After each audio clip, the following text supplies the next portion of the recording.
explore the steps in the AFRINIC policy development process. We'll provide you with an insight into the AFRINIC policy implementation. And lastly, explain how you can participate in the policy discussions. So what are the resource policies and why do they matter, right? To answer this question, we need to go back to the ICP2 document, which is a global policy, and in which there were the criteria for the establishment of new RIRs was documented. And in 2004, when AFRINIC was busy being set up, when we were busy being setting up AFRINIC as RIL, as the new regional internet registry for the African service region. So some of these criteria, all the criteria in that document had to be met. An excerpt of that document is that AFRINIC the organization should have a bottom-up self-governance structure for setting local policies. Local policies here meaning the policies within its service region. There would be a procedure for the development of resource management policies. There would be an open, and the procedures will be open and transparent to all interested parties. There would be a fair representation of all the constituencies within the region, and that the RIR will hold an annual policy development meeting and also keep a public archive mailing list for the policy discussions. So we started way back in 2004, where AFRINIC had to implement some of these procedures. So what it did was we had a transitional policy development process based on the bottom-up principle that happened in 2004. And there was the first AFRINIC 1 public policy meeting that was held in Dakar, Senegal. As a result of one of the outcome of that public policy meeting were the actual 4 resource policies that were agreed upon by the community there. So what are these policies? So the policies that we talk as part of the AFRINIC policy development process are in fact number resource policies, okay? They relate to how AFRINIC shall manage, okay, the public internet number resources, what we call IPv4 addresses, IPv6 addresses, autonomous system numbers that it has in its pool. So what are the rules that it will go by for the allocation of such resources? For example, there's a minimum limit to minimum and maximum limits to IPv6 and IPv4 resources. What are the criteria before AFRINIC can assign an AS number to an organization? So these policies contain all those information. Now, the policies, they are also related. They are guidelines in regard to the resource management and services. For example, reverse DNS that is offered by AFRINIC. Now, there is the bottom-up principle. It's developed by the AFRINIC community. If, for those who are interested, if you go through the original policies, you would find that, yeah, certain staff members at that time may have authored the policies, but as AFRINIC matured as an organization, I think since 2007, the authors were actually coming from the AFRINIC community and then who would propose such policies, okay?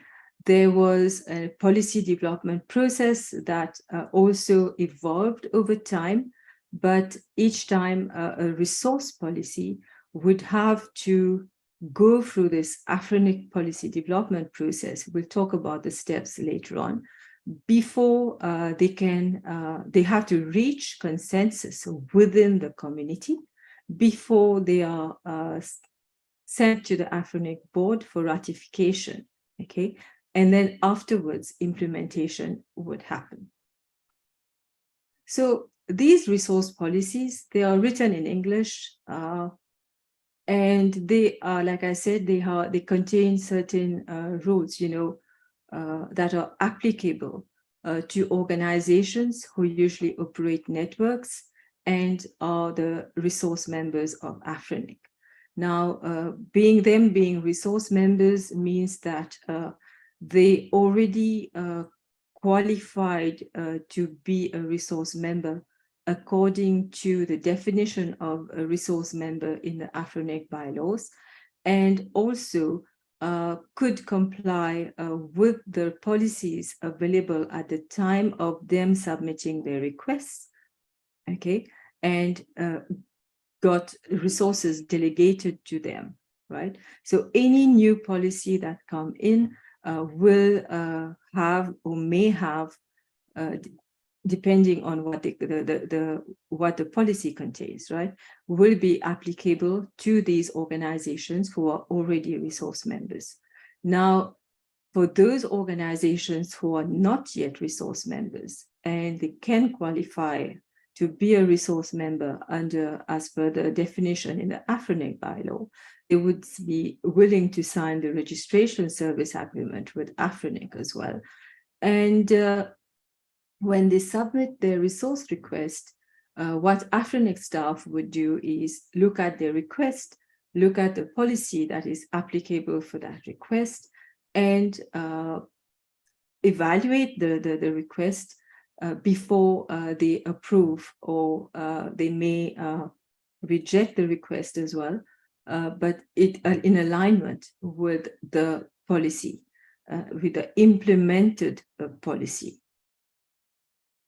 Now, we have, over the years, since 2004, we have had many policies that actually went through the policy development process up to the process of implementation.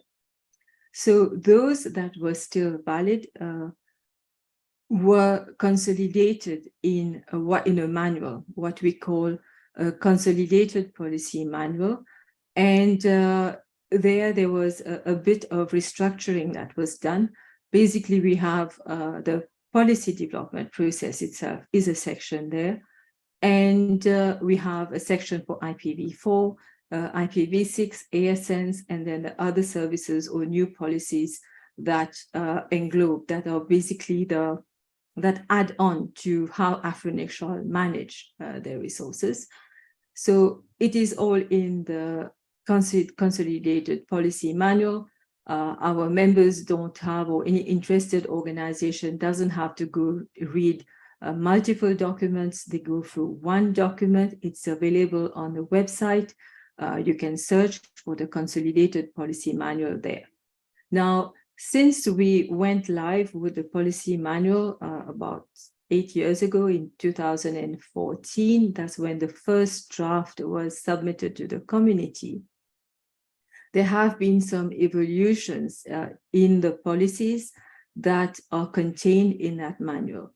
Basically, if there is a problem, or as the community felt that the policy needed to adapt to a new situation, they would come up with a policy and propose some changes to the consolidated policy, to a particular section of the consolidated policy development manual.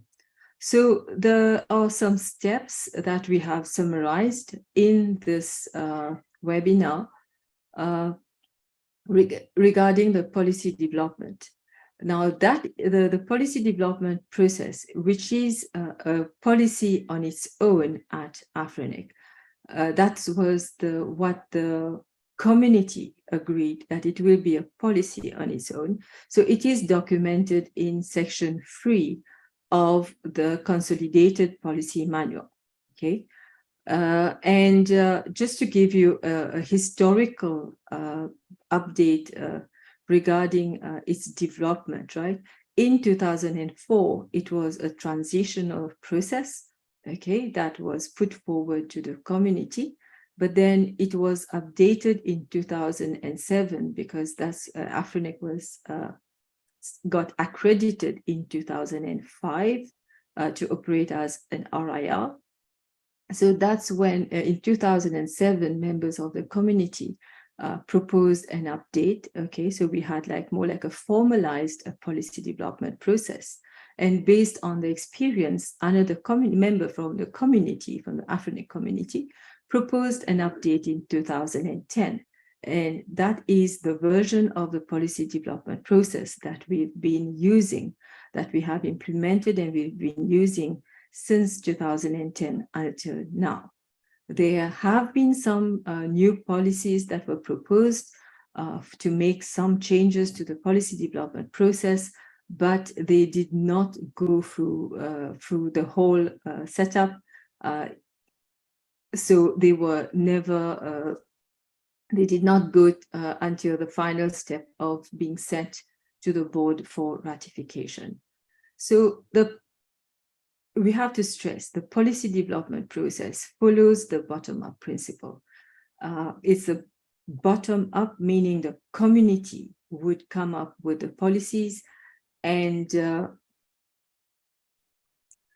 it gets discussed and then it comes to be implemented, to staff for implementation. It's not a top-down. The board of AFRINIC or the staff of AFRINIC do not come up with the policy by themselves and just implement it. No, it has to go through the policy development process, okay? And any amendments, be it editorial or even a change in the policy, in the policies regarding the internet number resources, they also require a consensus within the community.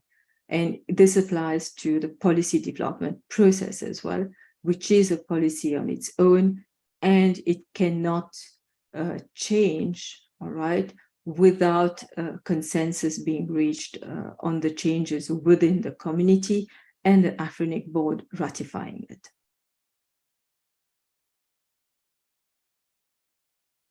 So the principles, the bottom-up principles, so we have the heavy involvement, or we need the involvement of members of the internet community. The openness, it's open to anyone, they can be from the AFRINIC service region or even outside the AFRINIC service region. This policy development process is open to any interested party, okay? They're transparent, so documentation, accessibility, the archives are publicly available. They go back to 2004, 2005. All the discussions on the mailing list can be read by anyone. Any new entrant can actually go and read on the discussions that happen on the policies that are currently in use now, and those that did not reach consensus as well. Everything is available. We also publish the minutes of the public policy meetings. They are available on the website. And the other principle is the fairness in resource distribution. So the policies would apply to all the resource members.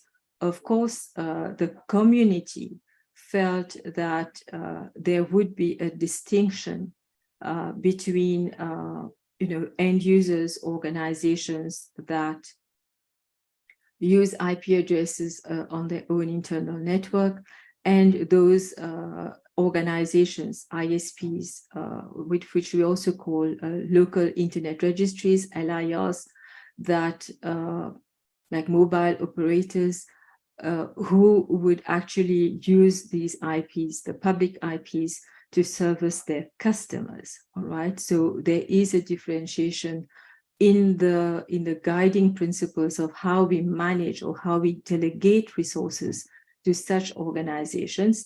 This came from this community and documented in the manual. So what AFRINIC does is applies those terms to when it receives a resource request. All right, so the same principle would apply to LIRs. For example, allocation terms would perhaps differ between an LIR and an end user, but for any LIR, they would have the same rule that applies. So the key steps here is that the policy development process, in fact, would start with a proposal that is based on a problem statement. The template of the proposal is documented in section 3 of the CPM. That's where the policy development process policy is. And you'll find, so there will be a problem statement. So who does that? It's an individual from the AFRINIC community. You will also find that we use the AFRINIC Community and Policy Development Working Group word interchangeably. Now, that proposal, when it's received, it is usually submitted on the mailing list, the resource policy discussion mailing list, where discussion about the policy will happen, right? And who discussed these policies? It's not AFRINIC staff or AFRINIC board who would be actually discussing those policies. There is the community, who we also call the Policy Development Working Group. They are the ones who are subscribed to the mailing list. They would receive the policy when it's posted there. They will go through it and they will discuss. Now, the discussion, maybe they agree, they disagree, they have enhancements. They have a say. And like I said, it's an open, use the openness principle. Yes, the code of conduct has to be adhered to, but as long as we have discussions around the policy, then the authors can take note and perhaps enhance the content of the policy to make it better. All right. So once the discussion is done on the mailing list, it needs to happen on the mailing list for at least 4 weeks. Then the policy is submitted at a public policy meeting for the purpose of consensus determination. This is where the role of 2 individuals who we call the Policy Development Working Group chairs, who are selected by the community themselves for a term of 2 years. Okay, so they are the ones who assess the discussions on the mailing list and at a public policy meeting to determine whether there's consensus on the policy within the community. In case there is consensus, then there is another step, which is last call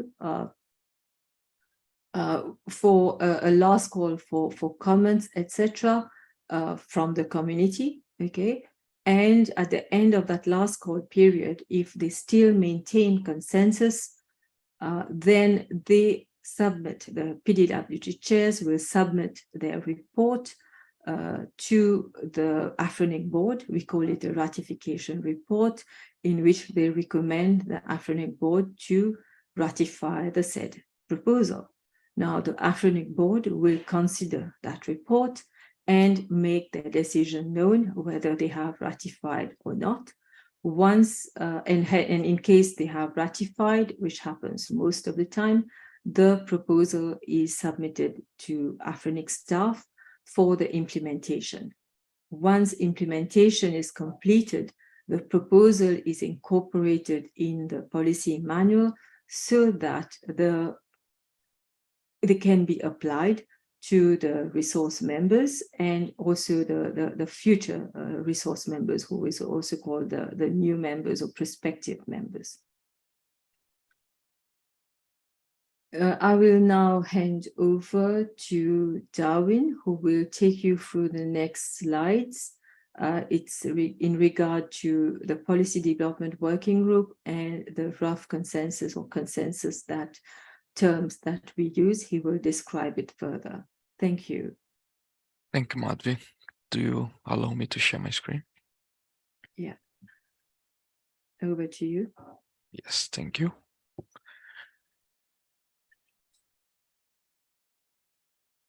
Can you guys see my screen? Yes, please. All right, awesome. Let me just put that over so I can have clear visibility of my screen. All right, perfect. I think I'm in full mode, full screen mode. All right.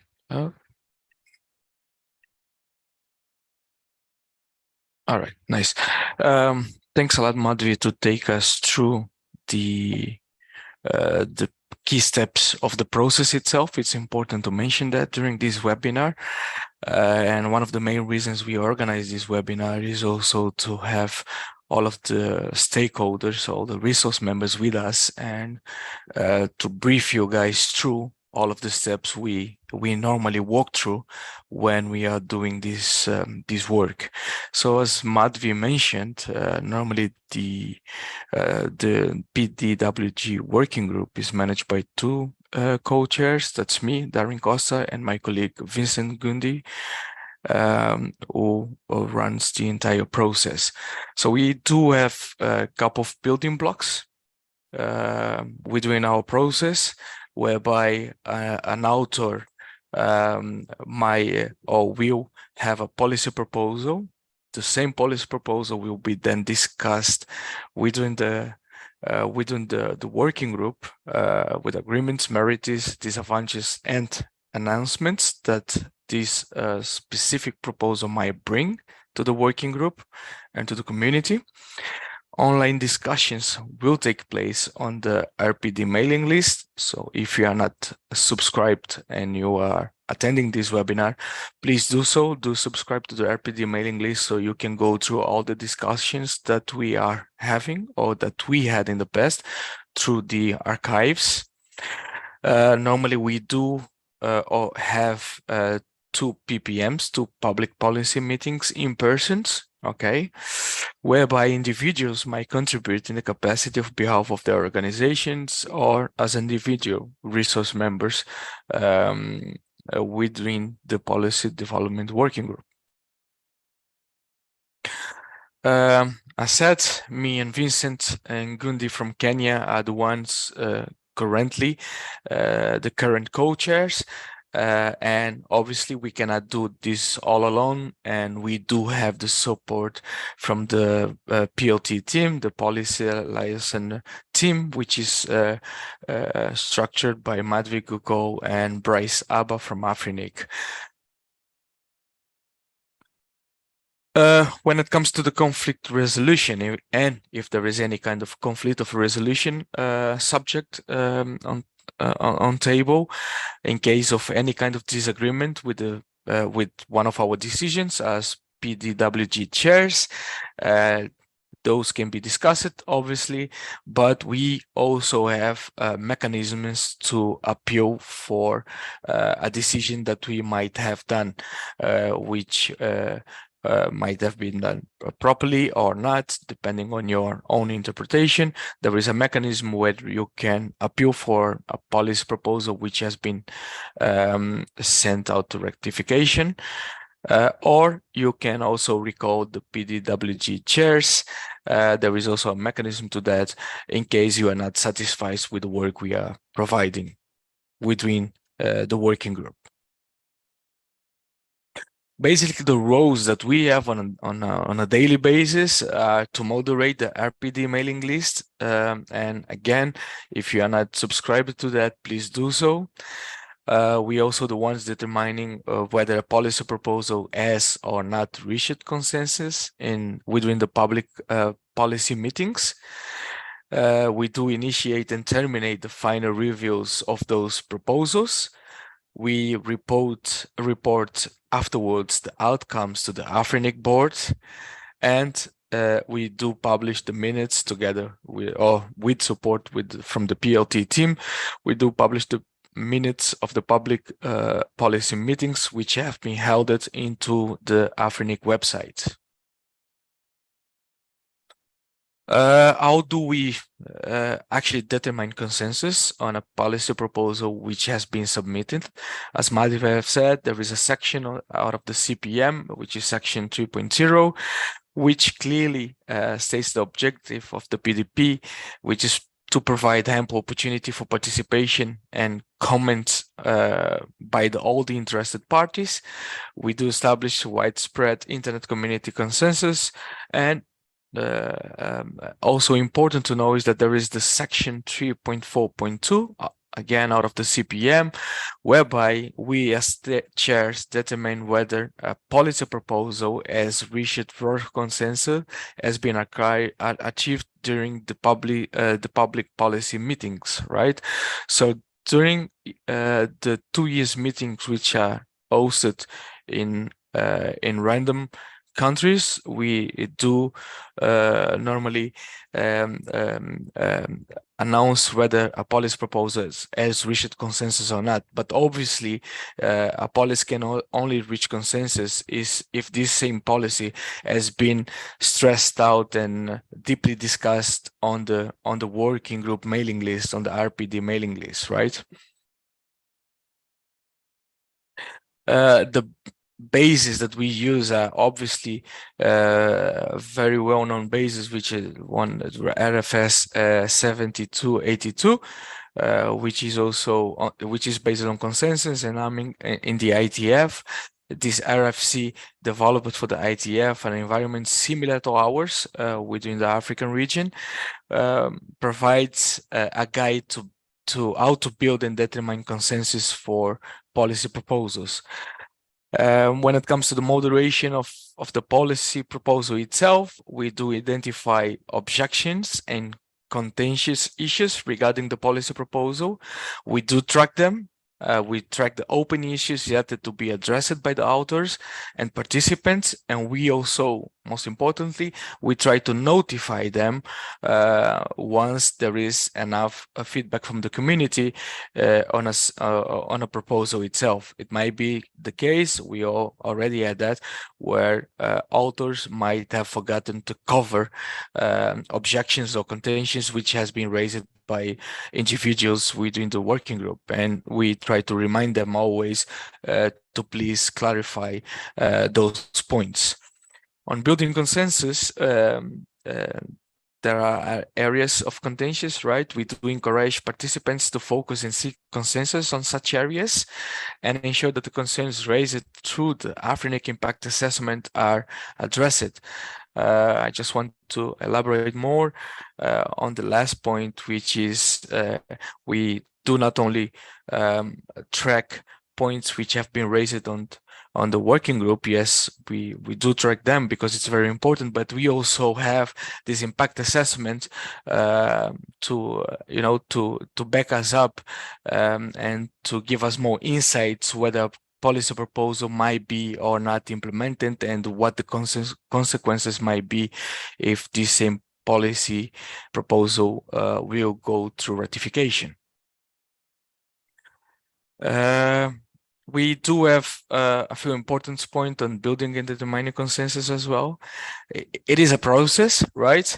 The objective is always to aim for raw consensus, if not consensus.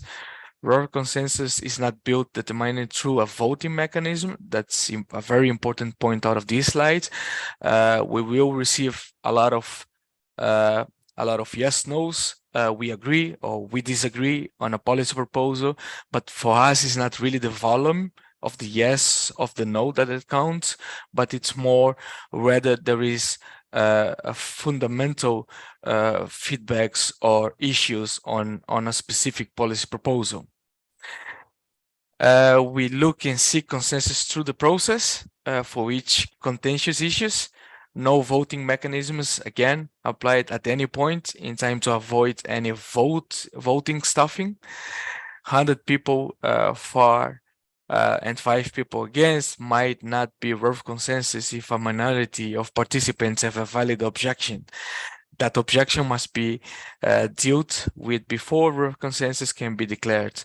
5 people for and 100 people against might still be worth consensus as long as there are no valid objections that have not been addressed. So keep that in mind, right? So we don't look specifically into the volume of the feedback that we receive, but obviously on valid objections. That's what we actually are keen to know about it when a policy proposal has been submitted or when a policy proposal is under discussion. The process itself, we do moderate the policy proposals discussions. It's important to do that because we need to keep the focus and to keep discussing what really matters and not be discussing things which are not related to a specific policy proposal.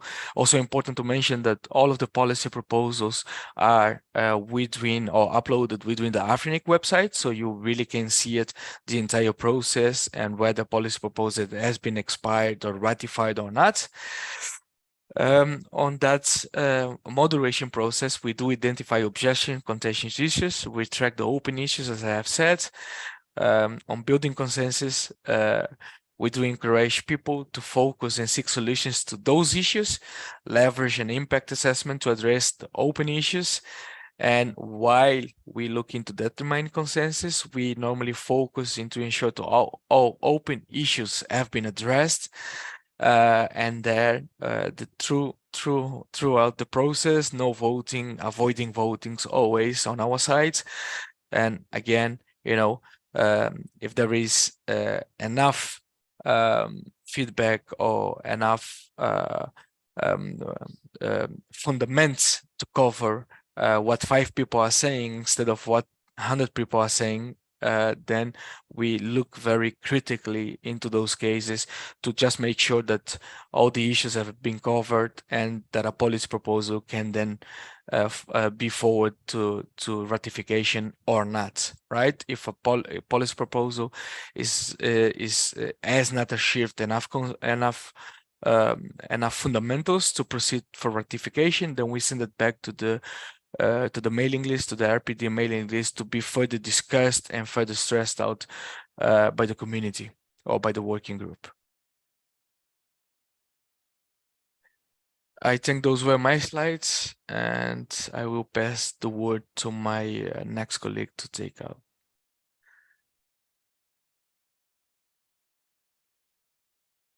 Please feel free to send your questions to the Q&A chat as well.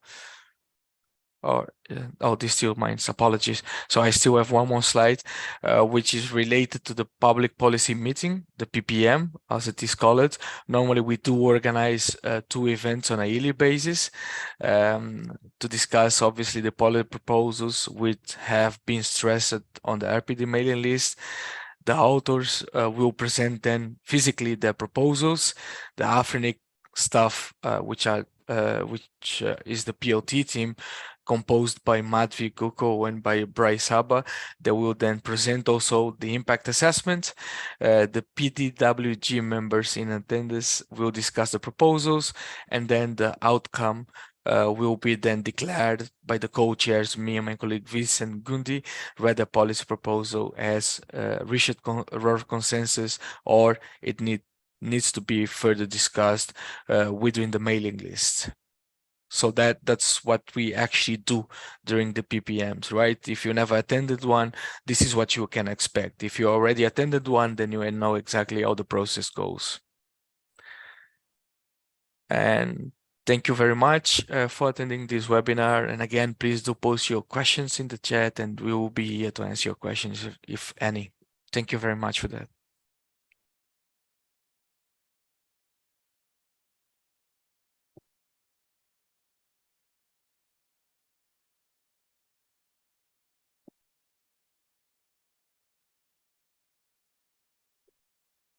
Thank you, Darwin. So we shall now proceed to the policy implementation. All right. So a policy that has gone through the policy development process and has been ratified by the board, okay, it gets sent to staff for us to implement. And of course, we have staff members usually would go through the policy from at the time that is proposed.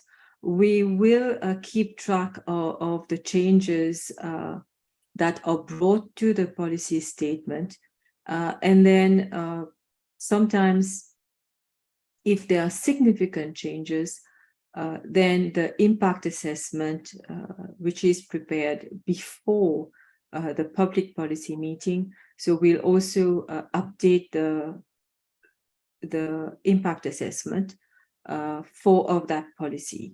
And usually the areas of impact can be the procedures and processes, the AFRINIC systems, the documentation, all right, as well as we do also a financial assessment. Sometimes policies may have an impact on AFRINIC finances, so we include that. And also we have a legal assessment, all right? Now, usually the policies that are implemented at the moment that they have gone through the process, they have successfully gone through the process and reached consensus. They are resource policies. And, when they are resource policies, so at source, they were admissible because they were related to how AFRINIC managed the resources. So when the policy comes for implementation, the procedures and processes, especially in the member services, that's where the evaluation of resource requests happen. That's where compliance with the policies is verified or I can say enforced at some times. So that's an area where the implementation happens. Now, with automation, a lot of the policies are also implemented on the AFRINIC systems. To name a few here, we have the WHOIS database, all right?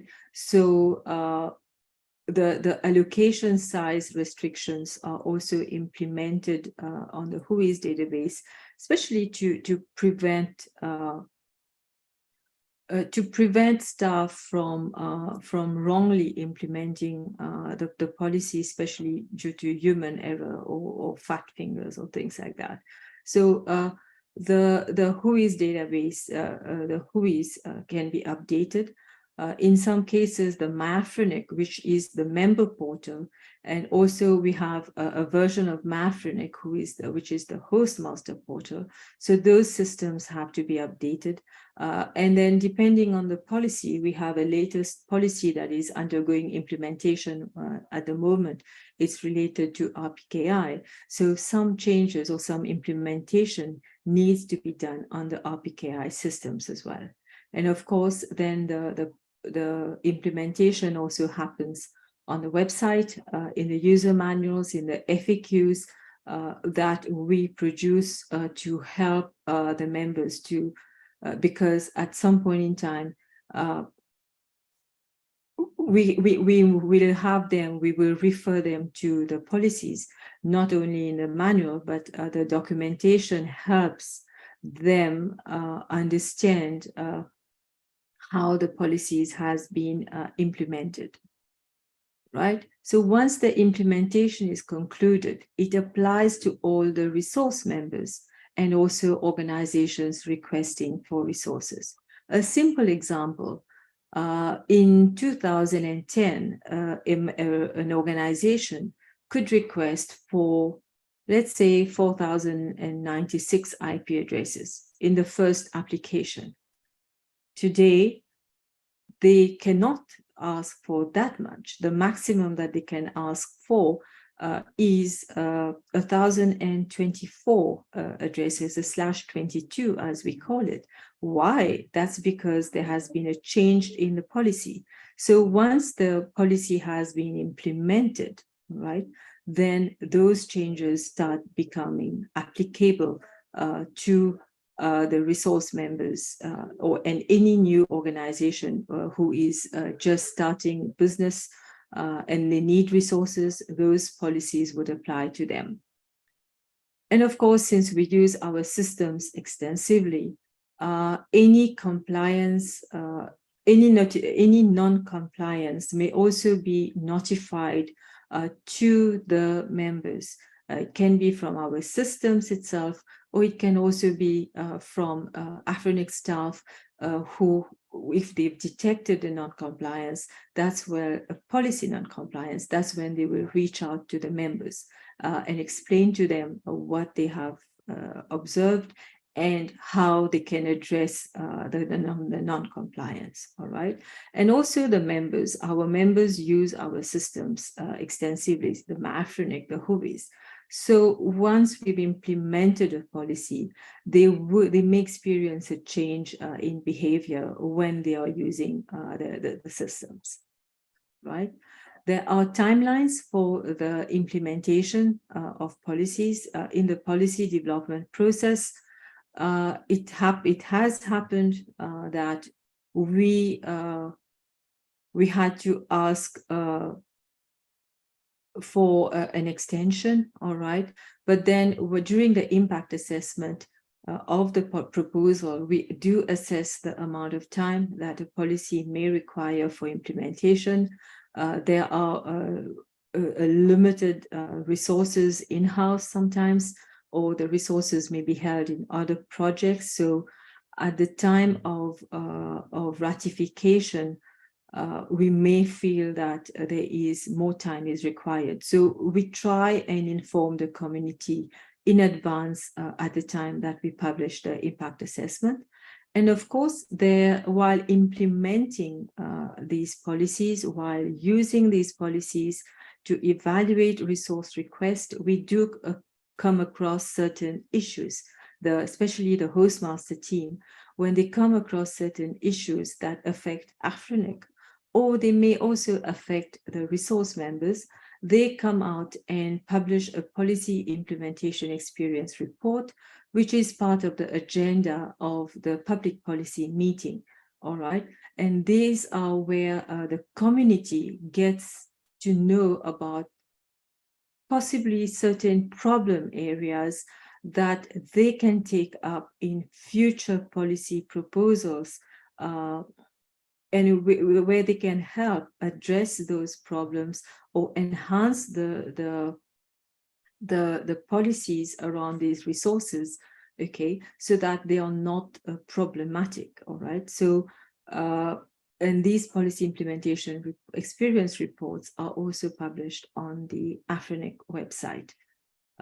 On this, I will hand over now to Bryce, who shall talk about why should you care about the policy development process. Thank you, Madhvi.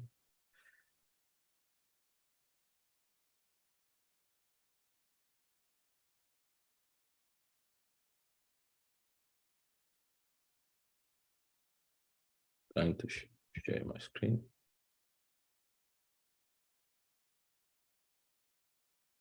Okay, thank you, Madhvi.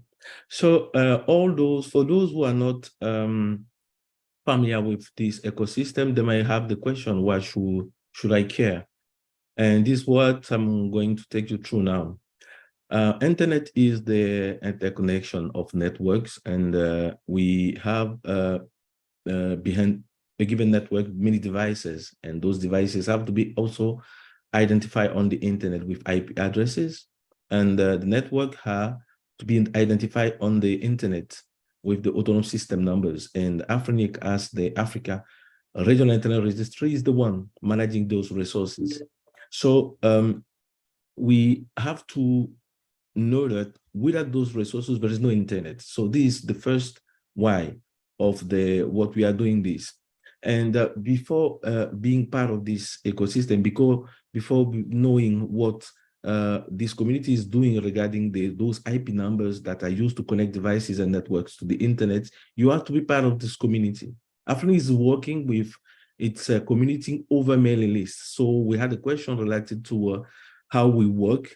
And yeah, the first thing is over mailing list. That's the first place we work. So we encourage our community members, those who are not on those mailing lists, to subscribe. And this is particularly the resource policies and mailing lists is where we discuss resource policy.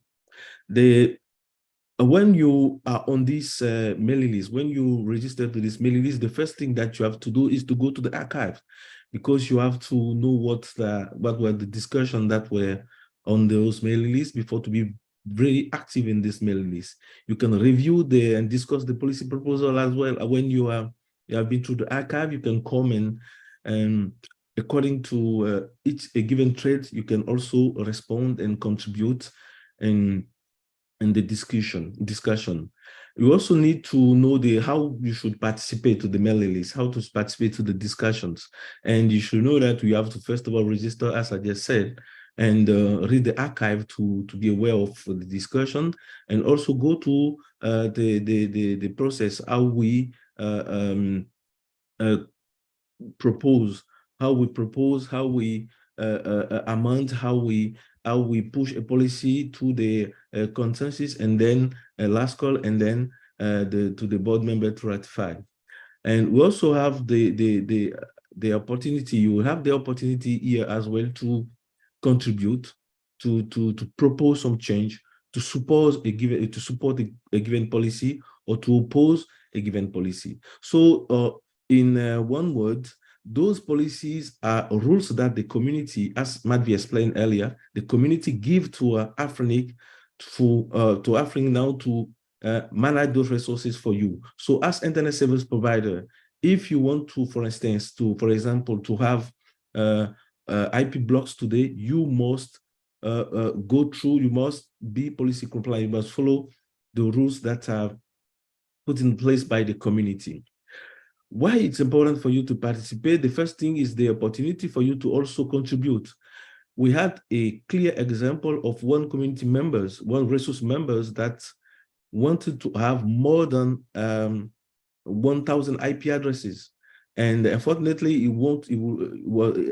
this was impossible because the community have decided over a policy that they have created, that is called soft landing policy phase 2. That the biggest block that AFRINIC can assign to a member is a /22. And this particular member wanted to have more than a /22 and was not happy because they said that he can only have a /22. So what I explained to this guy is that this discussion, this decision have been taken by the community years ago. And it's because you were not part of this ecosystem that today you are suffering, that today this decision is impacting your business. So it's important as internet service provider to contribute, to participate, because this is very important for you. We also have problems that internet service provider may find. And one of the problems that we used to have, and that we knew in the past, was the autonomous system number assignment. In the past, to have an autonomous system number, you must be multi-homing. You must have like 2 absent providers. And based on the current routing policy that we have in the internet, we realized that these policies was no more up to date, was no more accurate, as today, if you want your prefixes to be advertised, you must have autonomous system numbers. And community members come together and amend this policy that obliging us in the past to have 2 absent providers before being able to get autonomous system number. So this is another example of why you as internet service provider or network operator should participate to this. And also, as I just said, being compliant to the policy is very important, because we are using a bottom-up approach, so the community is deciding and AFRINIC is applying. So if you're not align with what the community have decided, AFRINIC cannot allocate or assign an IP block for you. And we also need you to do a proper management of your resource, because it can be a problem if you want to get more. For instance, if you have used a block that have been assigned to you and want to get more, currently you have to show that you use like 90% of the current block. And if you don't manage your resource properly, it can be a delay in AFRINIC to give you more, because you'll be obliged to take time and ensure that you have, follow those rules before coming and get more. And when most of the time people realize that they are not policy compliant when they want to apply, when they want to become an AFRINIC member, being part of this community will prevent that to happen, because you will be aware, you will know how all those things are working, and you'll be ready when you want to become a member.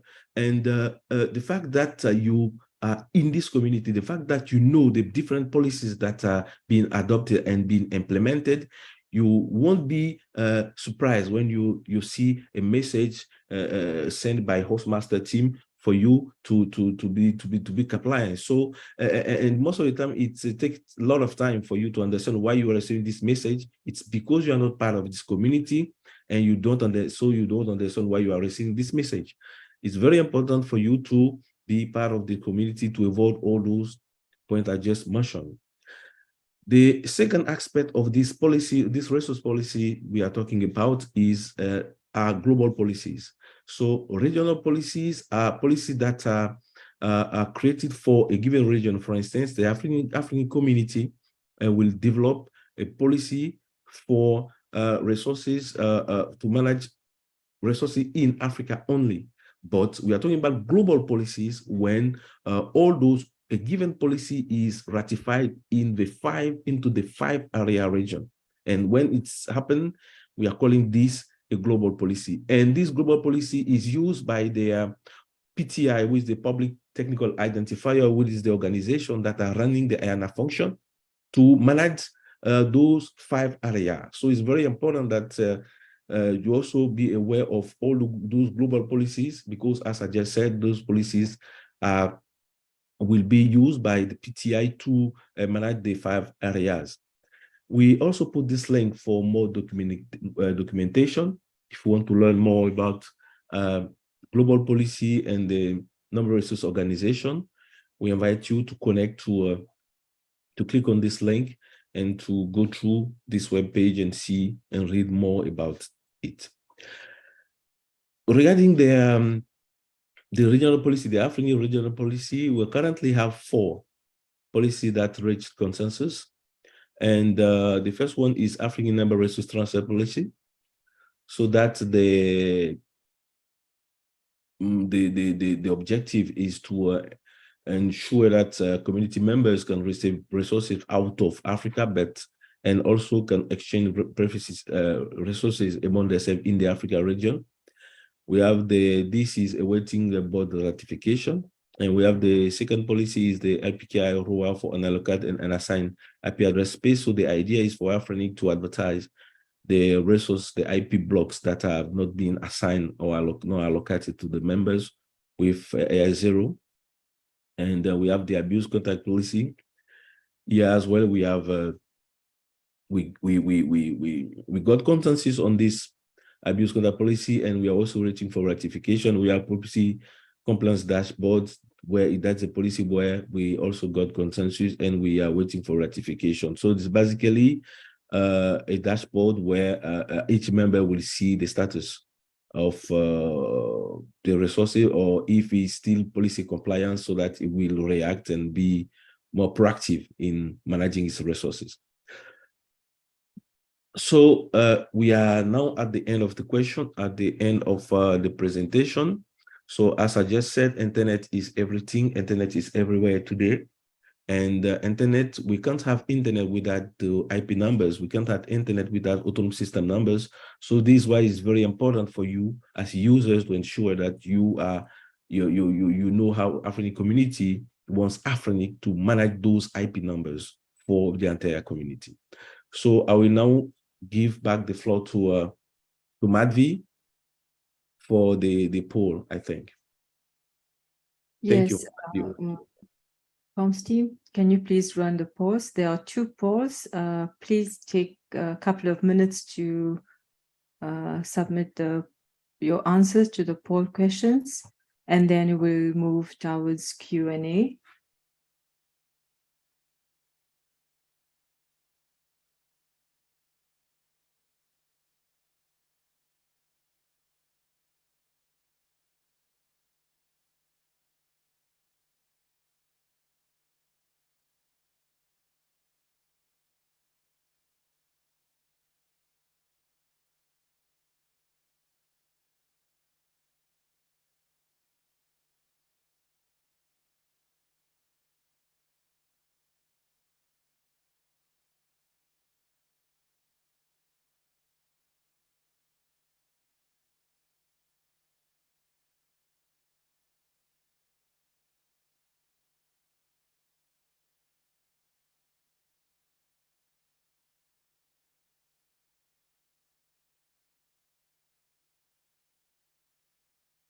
We have questions on the Q&A, so maybe to save time, you can take some of them. What you think? So Musa Bakari asked a question about I would like to a practical sample of the PDWD applied currently. There's And another question before that. I would like to know the takeaway from the webinar, that what made in play for us ISP. So yes, for an internet service provider, as the example that I gave during my presentation, it's a real situation where we have been in with a member that was complaining about the fact that he couldn't have a bigger block. And the explanation is that the community has decided that you can't have bigger block than a /92. And he was not happy about that. And I said, there's nothing we can do because this is what the community have decided. So the question was, when these things have been decided, I said it was been deciding 3 years ago on the policy development working group. So it was like, okay, so he started getting more interesting in by, having okay, where this thing is happening, how can I participate, etc., etc. So this, for instance, a real example of how this thing can impact your business as internet service provider. You are using IPs to make money, so you must know how to manage those IPs, and you must be aware of all the policies that AFRINIC is using to manage those IP for you to connect your customers. And the second example was for the autonomy system numbers that I just said as well. In the past, you must have 2 upstream providers. And because some community members or so network operator were on this working group, they say that, okay, we are having this problem today with our upstream provider. They want us to create a routing policy, but we can't have a routing policy because we have only one upstream provider. And the question, the response that we used to give them is that there is nothing we can do unless you guys amend the current policy, unless you guys modify the current policy. And this is what happened. And today we can allocate a nice and without having 2 upstream providers. So these how those policies can help you as internet service provider. So I hope it clarifies the question. Unless Madvi want to add something. No, that's fine. We have the poll. We closed the first poll. All right. So in which year was the AFRINIC, the first AFRINIC PPM held? It was held in 2004. That's the AFRINIC 1 meeting that we had. It was held in Senegal, in fact. All right. And in which year was the first resource policy developed? That was in 2005. We do have the AFRINIC 1 meeting report where there were 4 policies mentioned therein. the 4 resource policies for IPv4, IPv6, the policy development process as well, that were presented. Is consensus a vote? 25 participants out of 18 believe that yes, it's a vote. In fact, as Darwin explained, and you can refer to the slides later on, consensus is not a vote, okay? And in regard to the mailing list, so 10 out of 18 are already subscribed to the AFRINIC mailing list, whereas 8 of those respondents are not, okay? And we have the majority of the 18 participants who filled this poll saying that they plan on joining the RPD mailing list. All right, so we finished with the poll, so let's move to the questions. Moussa Bakari Traoré from Mali wants to have a practical sample of the policy development working group applied currently. Moussa, what we have is, so the policy development working group would consist of all those who are interested. So we do have subscribers on the RPD mailing list, all right? They form part of the policy development working group. If you go through the archives, you would see mostly a small portion of what we call regular people who regularly comment or discuss policy proposals. And also the working group would also apply to all those who attend and participate in the public policy meeting. We have in-person meetings that was pre-COVID with some online participation. We held our public policy meetings fully online during the COVID period. And last year we had a hybrid meeting. The hybrid meetings are a way we would move in that direction. But like I said, that would be a sample of the policy development working group. It may vary from month to month, all right, depending on the policies that are under discussion and the interest that they garner within the people who are subscribed to the mailing list once they hear about a policy, or even those once they hear about a policy being proposed, even if they are not on the mailing list at that time, they would come and get subscribed so that they can participate in the discussions. Vincent Mute was saying that ITF work can be done online entirely, though in-person attendance is helpful. Do you expect to do something similar? Well, the way the policy development process is at the moment, and unless it's changed by the community, remember the bottom-up principle. So what we have at the moment is, because of the time, right? A lot of discussions happen on the mailing list because proposals, they have to be submitted a minimum of 4 weeks. That's according to the policy development process in section 3 of the CPM, for them to be tabled on the agenda of an upcoming public policy meeting. So 4 weeks, at least a minimum of 4 weeks of discussions on the mailing list, which happens online through emails, right? And then the in-person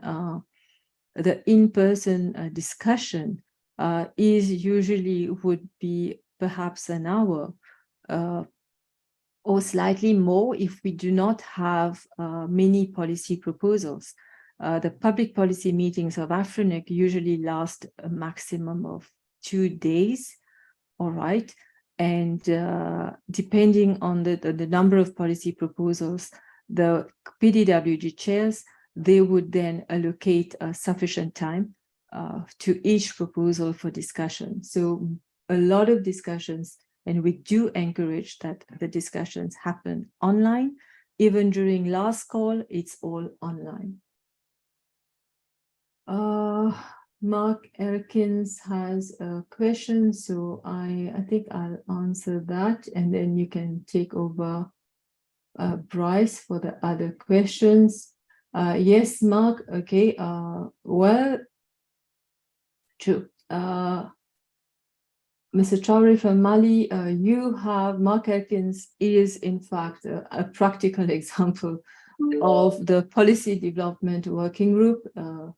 He has been author of policies. He has also discussed the policies on the mailing list and in person.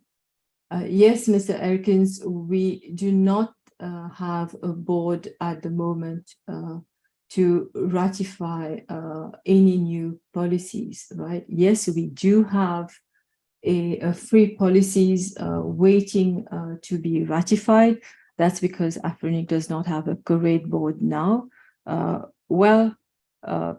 It's more, it is what we call a deadlock at the moment. So we're hoping that the sooner the curate board situation is resolved, then the policy development process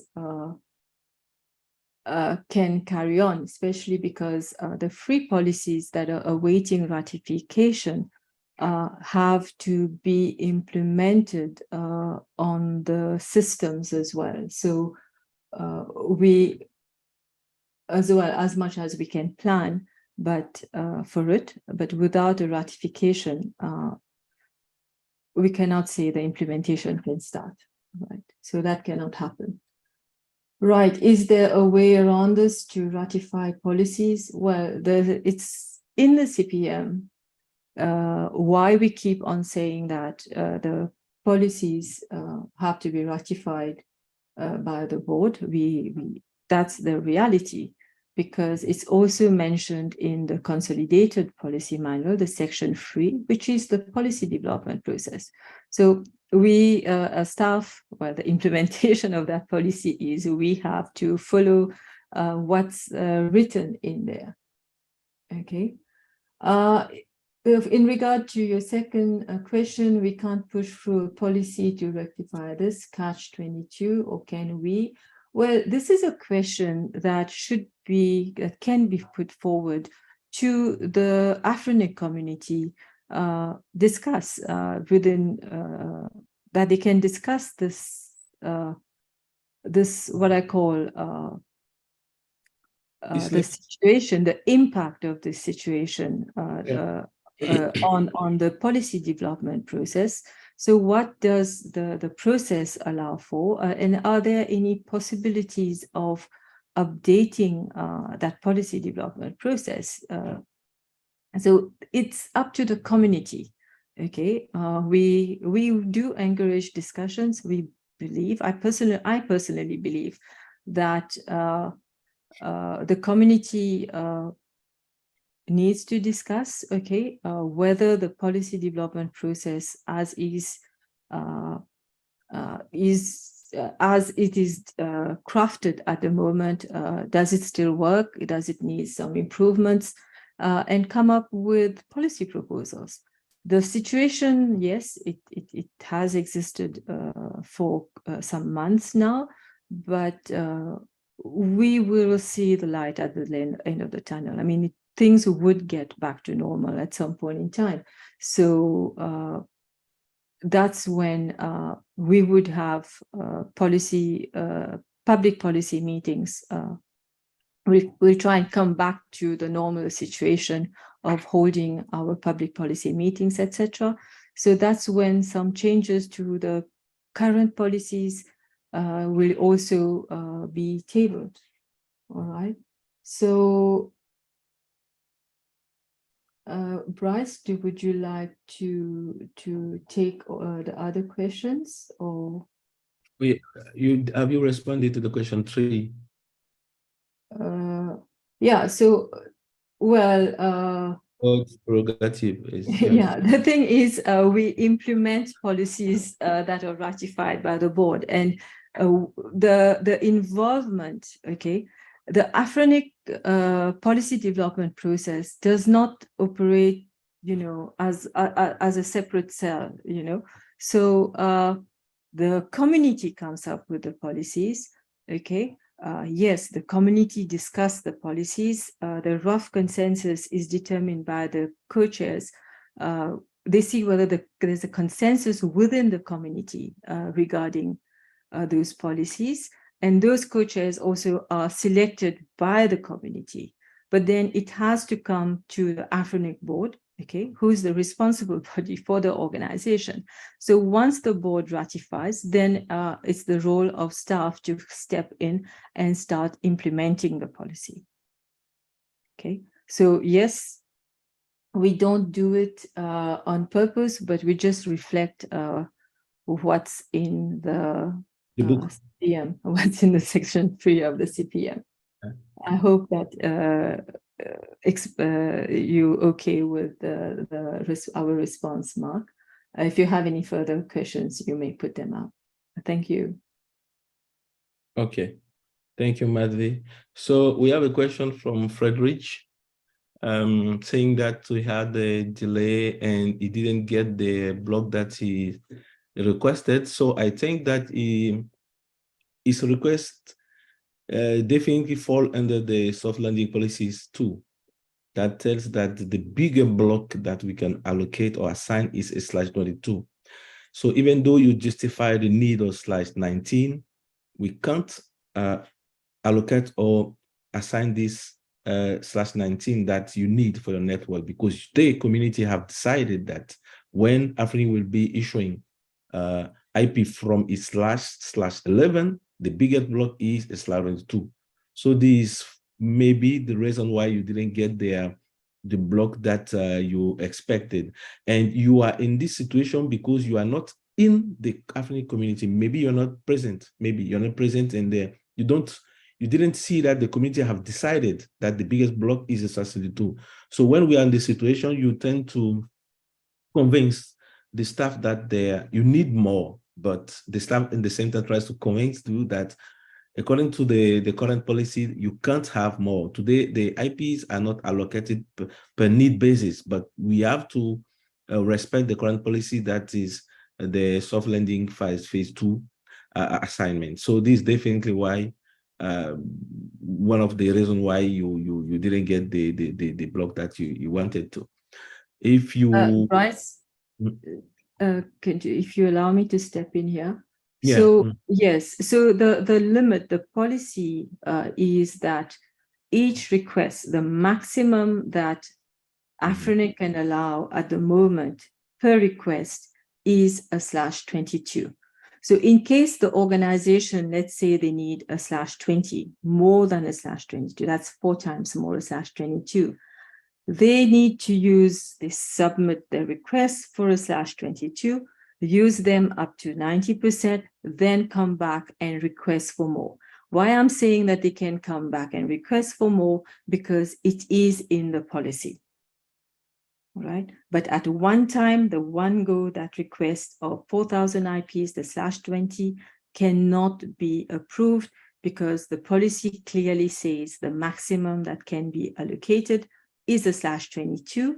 And then there's another line in the policy that says that the organization can come back for additional resources once they've reached 90% any number of times. Okay. Yeah. Would you like to respond Yeah, to you can continue. or shall I? Yeah. Thank you. So, okay, yes, continue. Or maybe if Darwin want to add something somewhere. Darwin? No, I'm fine. I'm following up the chat and trying to reply directly to the chat questions which have not been answered. But so far, so good, guys. Okay, thank you. So we have Safwat Ahmed, who says, who takes the ownership of assigning a prefix to AS0, and can this occur without informing the ISP? All right. We would have, I'm sure, we would have another session regarding the implementation of the AS0 policy, that RPKI policy. As we're tying up the test at the moment, we're building the product. Once everything is in place, we would definitely have informative sessions. Now, that policy is about unallocated and assigned space, right, of AFRINIC. That means the IPs that are not yet delegated to a resource member. Now, that will be done by, so who's taking the ownership? That will be done by AFRINIC itself. So this is what we are busy implementing at the moment, okay? But then the policy also says that at the time of issuance, that prefix should not be covered by an AS0 ROA. So we will also ensure that we implement the policy as written, okay? Now, that's the current RPKI policy. But nonetheless, any organization who is deploying, who is using RPKI on their resources, they can also create an AS0 ROA if they want, okay? Now, that's that organization's policy itself. If it wants to cover a part of its block with an AS0 ROA, so they can do that, and it's their responsibility to ensure that they do what is needed on the MyAfrinic portal, all right? So you don't cover any prefix with an AS0 ROA, especially if it's delegated to you, unless there is a reason that your organization would like to adopt that. I hope I answered your question, Mr. Southworth. Do we have any further questions? No, I think we're good. So we have comments, and but we are good. Yeah, So we should be good to go. Yeah, I will paste the email address of the master email address. So Yeah. Okay. Okay, so thank you very much, Madhvi, Brice, and Darwin. I think it was an insightful presentation. So before we leave, since it's the end of the session, we have a quick survey for the feedback. Wayne, I don't know if it's ready, because as much as we're doing this, we try to improve each and every time. So it's important for you to give us feedback. Then we can see where we can improve next time. So I can see the link is, thank you, Wayne. We have the link, should be a very quick feedback survey. So just a few seconds and you can fill in the survey for the feedback. So also our next webinar, which will be on the 22nd of June, we'll be looking at AFRINIC services, demystified, because many of us and some of our members don't know the services that we offer, right? So basically we'll just be providing a comprehensive understanding of the services and how you can utilize the services that we offer to enhance your internet infrastructure and the internet at large in our continent. And yeah, I think that's it. So kindly spare some time to give us feedback. It's important for us also. So unless there's any other thing, I think we can call it a session or a day. So I'd like to thank you for joining us today and see you in the next webinar. Thank you. thank you, Bashir. Thank you. Bye-bye. Thank you, guys. Bye-bye.